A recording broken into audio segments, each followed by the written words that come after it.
Probably every Christian in history has assumed that his or her religious beliefs are the ones taught by Jesus himself.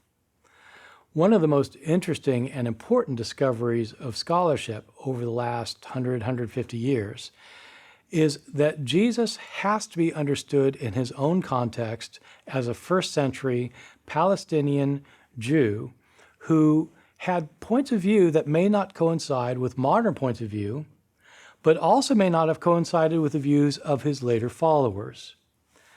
When you compare what Jesus has to say about how to have salvation with what the Apostle Paul says about how to have salvation, it's actually very difficult to reconcile these two views. I'm not saying they're contradictory, but they are certainly different.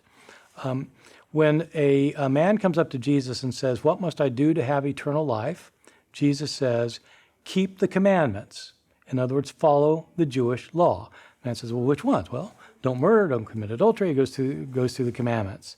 And then he says, "But if you really want to be perfect, give everything away, and then you'll have treasure in heaven. And after you do that, then you can follow me." When somebody comes up to Paul and says, "What must I do to be saved?" Paul does not say, "Keep the commandments." Paul says, "Keeping the commandments will not save you."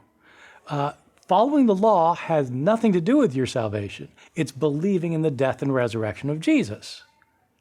Well, if Jesus was right that you could have eternal life by following the law, how can Paul be right that following the law isn't going to make? And so that's why scholars since the end of the 19th century have sometimes pointed out that Christianity as it developed is not so much the religion of Jesus, the religion that Jesus had, as it is the religion about Jesus.